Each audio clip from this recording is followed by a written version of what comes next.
Booster. In the last class, we have discussed about biological molecules and enzymes. And in this class, we will discuss about MCQs of biological molecule and enzymes. So first MCQs is the most abundant organic compound to be found in any type of cell is. जो है हमारे पास most abundant organic compound जो किसी भी किस्म के cell में पाया जाता है वो कौन सा है? अल्फा है हमारे पास कार्बोहाइड्रेट, बीटा है प्रोटीन्स, चार्ली है लिपिड्स एंड डेल्टा है वाटर। सो ये हमने पढ़ा था प्रोटीन्स में कि जो है हमारे पास प्रोटीन्स जो हैं ये अबंडेंट ऑर्गेनिक कंपाउंड होती हैं जो कि पाई जाती हैं किसी भी किस्म के सेल में। ये हमारे पास 50% या फिर उससे अबव जो होता है बॉडी का ड्राई वेट वो प्रोटीन पे कंसिस्ट करता है। दूसरा एमसीक्यूज है हमारे पास dash act as a product as well as reactant of photosynthesis.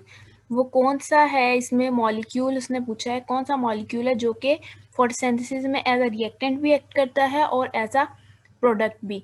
तो इसमें हम देखते हैं कि जो हमारे पास अल्फ़ा है वो ग्लाइसिन है, बीटा राइबोज है, चार्ली जो है ग्लूकोज है और डेल्टा जो है वो वाटर है।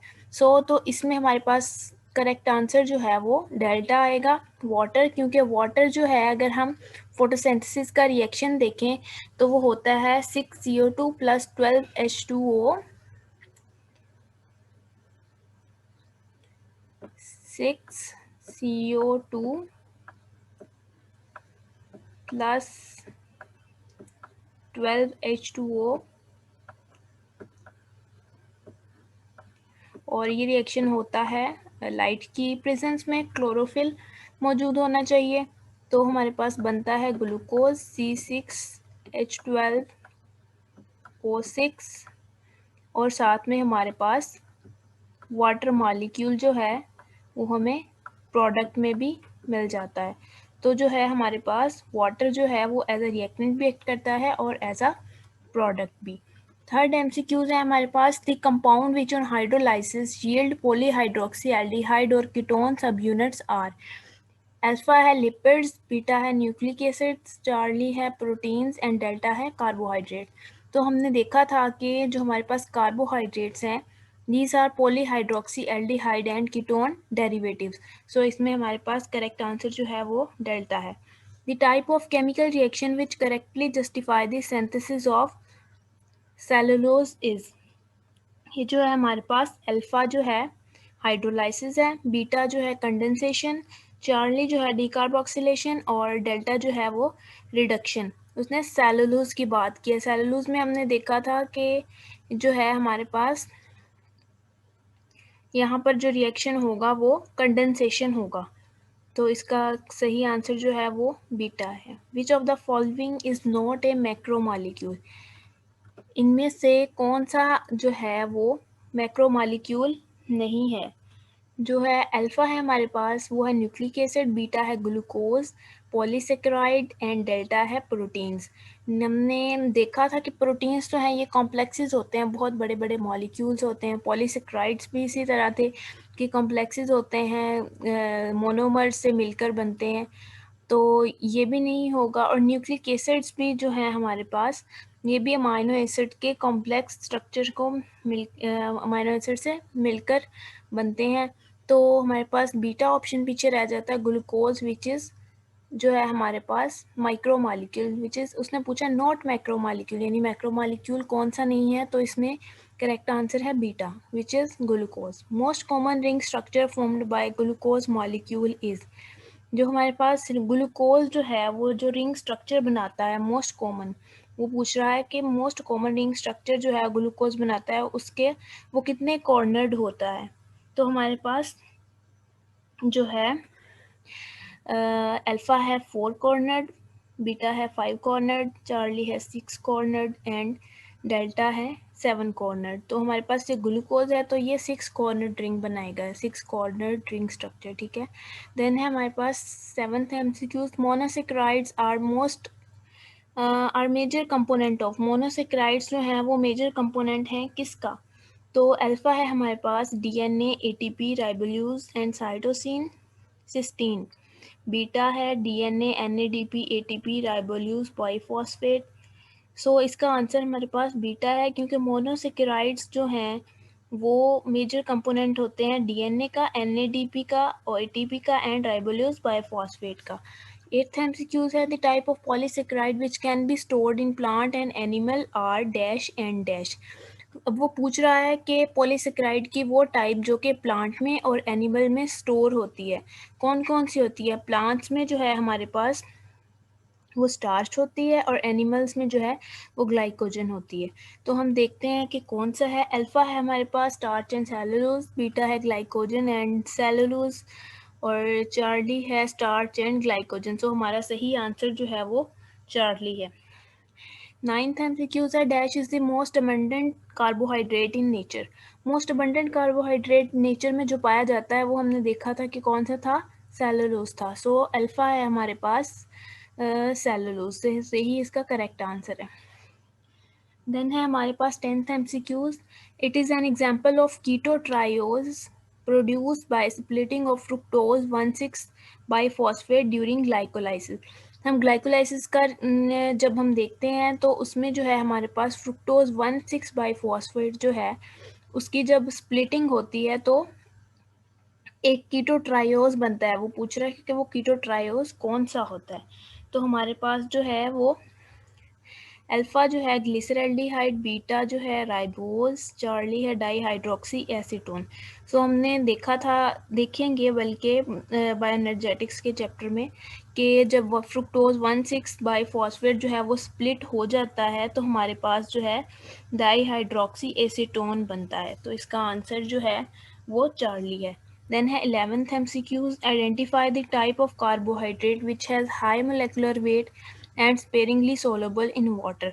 सो अब वो पूछ रहा है कि कार्बोहाइड्रेट की उस टाइप को बताएं जो कि जिसका मोलेकुलर वेट की अगर बात करें तो वो हाई हो और वाटर की बात करें तो वो उसमें स्पेरिंगली सोलेबल हो।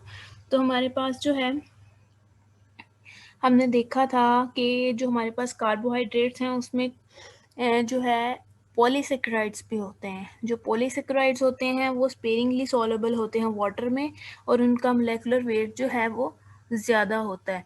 तो क्योंकि जो है वो मोनोमर्स से मिलके बनते हैं, एक से मतलब ज़्यादा से ज़्यादा मोनोमर्स मिलेंगे तो हमारे पास पॉलीसेकेराइड्स बनेंगे।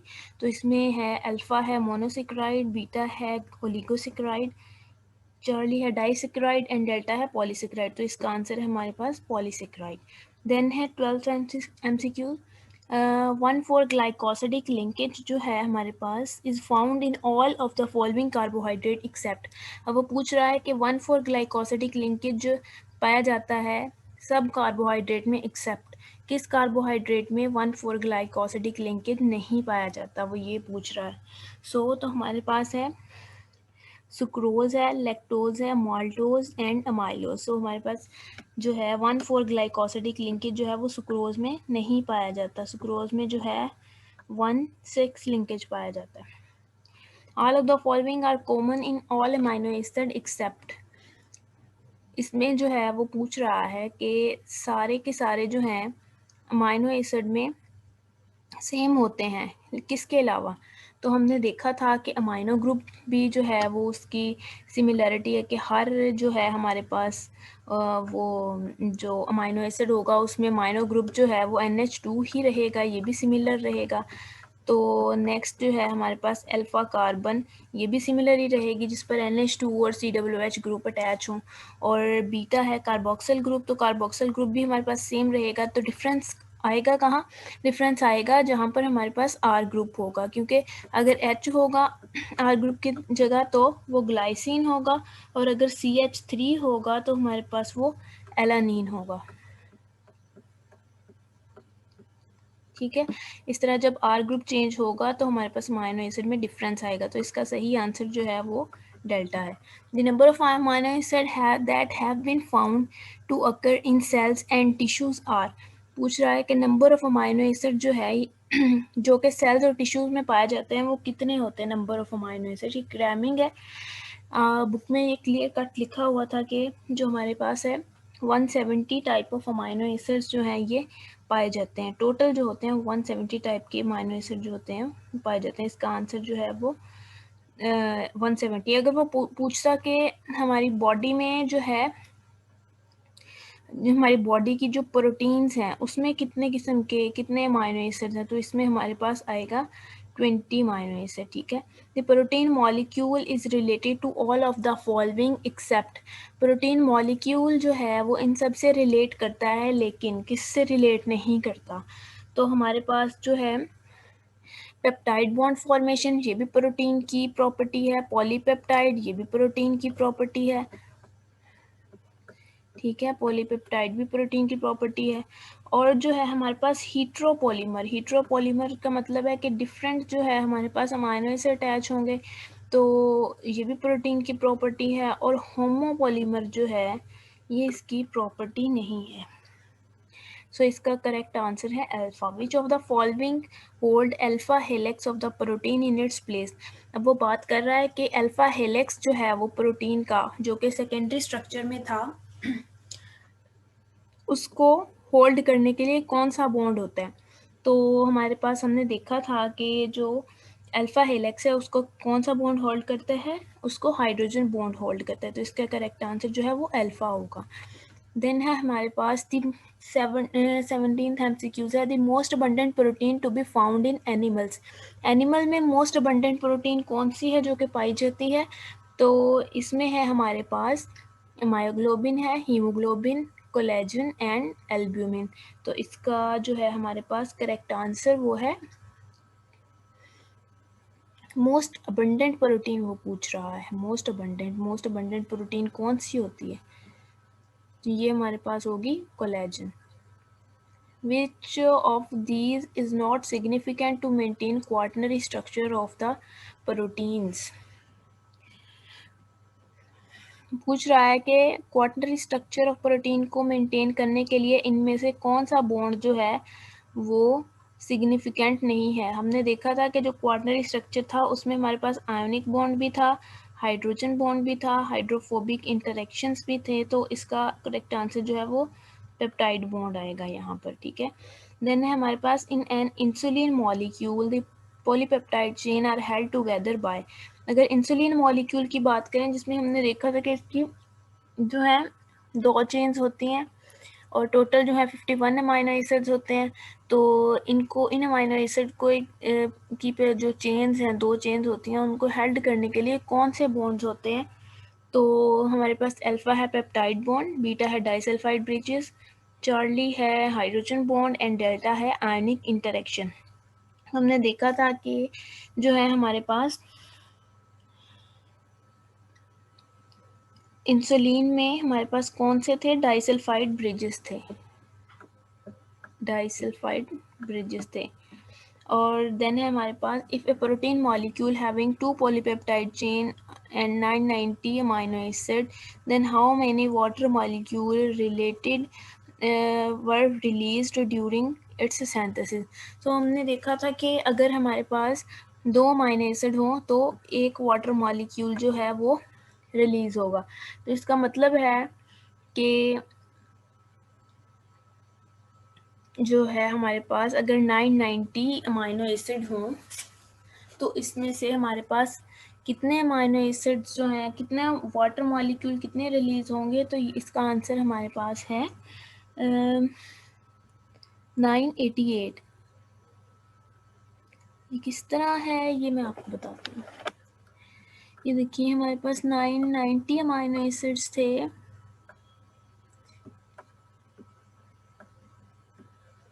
एक इधर इस तरह। ठीक है, ये बॉन्ड बनेगा 990, एक इधर एक इधर। तो एक इधर जो है OH रह जाएगा, एक H रह जाएगा इस तरह। तो जो है हमारे पास इधर 2 वाटर के मॉलिक्यूल जो हैं वो कम बनेंगे नंबर ऑफ अमाइनो एसिड से। इसका आंसर जो है हमारे पास 988 है। The structure of fibrous protein comprises of polypeptide chain in the form of. जो है हमारे पास उसने फिब्रस प्रोटीन्स का पूछा है कि फिब्रस प्रोटीन्स जो हैं उसमें जो पॉलीपेप्टाइड चेन है वो किस तरह होती हैं। तो हमने देखा था कि वो in the form of fibrils होती हैं। तो अल्फा है हमारे पास क्लस्टर, बीटा है फ्लैट, अनकॉइल्ड चेन्स ये भी नहीं हो सकता, स्फेरिकल ये भी नहीं हो सकता क्योंकि वो फिब्रिल्स की फॉर्म में था, so delta is the correct answer, long strands और फिब्रिल्स। देन है हमारे पास all of the following are included in lipids except, इनमें सारे के सारे लिपिड्स हैं एक्सेप्ट किसके, कौन सा इसमें लिपिड नहीं है। तो हमने देखा था कि इसाइक्लोस्ट्रोल भी लिपिड्स में पड़े थे, स्फिंजोलिपिड्स भी पड़े थे, टर्पिनॉइड्स भी पड़े थे, और ये जो रह गया हमारे पास काइटन, ये जो है ये हमारे पास लिपिड्स नहीं होता ये, बल्कि हमारे पास पॉलीसेकेराइड होता है। तो हमारे पास करेक्ट आंसर क्या आएगा, काइटन आएगा। Acyl glycerol are esters formed by condensation reaction between. Acyl glycerol जो है ये हमने देखा था कि ये एस्टर्स होते हैं। अब वो पूछ रहा है कि ये कंडेंसेशन रिएक्शन इनके बिटवीन जो है, किन दो मॉलिक्यूल के बिटवीन कंडेंसेशन रिएक्शन होता है कि हमारे पास एसाइल ग्लिसरॉल बनता है। तो हमने देखा था कि जो है हमारे पास फैटी एसिड और अल्कोहल का जब रिएक्शन होता है आपस में, तो हमारे पास इसाइल ग्लिसरॉल बनते हैं। हमारे पास अल्फा है fatty acid and water, so it's wrong. Fatty acid and glucose ये भी गलत है। फैटी एसिड एंड फॉस्फेट ये भी नहीं हो सकता। Fatty acid and alcohol that is the correct answer. Then है हमारे पास fatty acid is unsaturated if it contain double bond between. Fatty acid की बात हो रही है कि फैटी एसिड जो है वो अनसैचुरेटेड होगा अगर डबल बॉन्ड प्रेजेंट हो, किस किस के बिटवीन, अगर डबल बॉन्ड प्रेजेंट हो कार्बन और कार्बन के दरमियान, तो जो है हमारे पास फैटी एसिड वो अनसैचुरेटेड होगा। अल्फा है हमारे पास carbon hydrogen, that's wrong. Carbon oxygen, carbon oxygen oxygen, and the correct answer is carbon carbon. Then है हमारे पास specific property of tail in phospholipids is due to. हमारे पास जो टेल है उस फॉस्फोलिपिड की, उसकी स्पेसिफिक प्रॉपर्टीज़ किसकी वजह से होती हैं। तो हमने ये देखा था कि जो है फॉस्फोलिपिड की टेल्स उसमें फैटी एसिड होते हैं, तो इसकी जो स्पेसिफिक प्रॉपर्टीज़ होती हैं वो ड्यू टू फैटी एसिड्स होती हैं। अल्फा है हमारे पास ग्लिसरॉल, बीटा है फॉस्फेट, चार्ली है fatty acid, so that is the correct answer. Then है हमारे पास from the following option identify an example of phospholipid. इसमें हमने फॉस्फोलिपिड की एग्जाम्पल देखनी है कि हमारे पास फॉस्फोलिपिड की एग्जाम्पल कौन सी है। तो इसमें जो है हमारे पास पाल्मिटिक एसिड ये फैटी एसिड की एग्जाम्पल है, ब्यूटेरिक एसिड भी उसी की एग्जाम्पल है, फॉस्फोटाइडिक एसिड जो है हमारे पास, और लेसिथिन जो है ये इसकी फॉस्फोलिपिड्स की एग्जांपल है। फॉस्फोटाइडिक एसिड तो इसकी लेसिथिन की फॉर्मेशन में यूज हुआ था, so it's not correct, lecithin is the right answer. Cuticle is an example of, cuticle जो है हमारे पास वो किसकी एग्जांपल है। क्यूटिकल जो है हमारे पास हमने देखा था कि ये जो है क्यूटिकल जो है ये वैक्सिस में पाई जाती है, वैक्सिस जो कि लिपिड्स होते हैं। It's not cuticle, acyl crystol is not, phospholipid is not, terpenoid is not. The right answer is wax. The hormone of adrenal cortex and gonads belongs to, हमारे पास जो हॉर्मोन्स हैं एड्रीनल कॉर्टेक्स के और गनेड्स के, वो किससे बिलोंग करते हैं, that's tyrosine, no it's not right. Diacylglycerol, no it's not correct. Glycolipids, no these are terpenoids, so A is the alpha is the right answer। 29 है it's not a chemical component of lecithin. Lecithin का जो है हमारे पास chemical component, इनमें से वो पूछ रहा है कि कौन सा जो है वो लेसिथिन का कंपोनेंट नहीं है। हमने देखा था लेसिथिन में फैटी एसिड्स भी यूज़ हो रहे थे, ग्लिसरॉल भी यूज़ हो रहा था, फॉस्फेट ग्रुप और कॉलिन यूज़ हो रहे थे, 4 चीज़ें यूज़ हो रही थी। तो हमारे पास ये भी होगा, फॉस्फोलिपिड एंड कॉलिन ये भी होगा, ग्लिसरॉल भी होगा, जो नहीं होगा क्या नहीं होगा, आइसोप्रेनॉइड। देन है हमारे पास which one of the following triglyceride, इनमें से जो है हमारे पास ट्राइग्लिसराइड कौन सा है। ट्राइग्लिसराइड जो है हमारे पास वो उसकी हमने प्रॉपर्टी देखी थी कि वो जो है वो पोलर नहीं होते और वाटर से जो है वो लेस डेंस होते हैं, और अगर उनकी जो है एनर्जी वो कार्बोहाइड्रेट से ज़्यादा होती है, और उसका जो है हाइड्रोजन का प्रोपोर्शन जो है वो कार्बोहाइड्रेट से कम होता है। सो इसका जो है C is the right answer. So that's all for today. If you have any question, you can comment below. Allah Hafiz.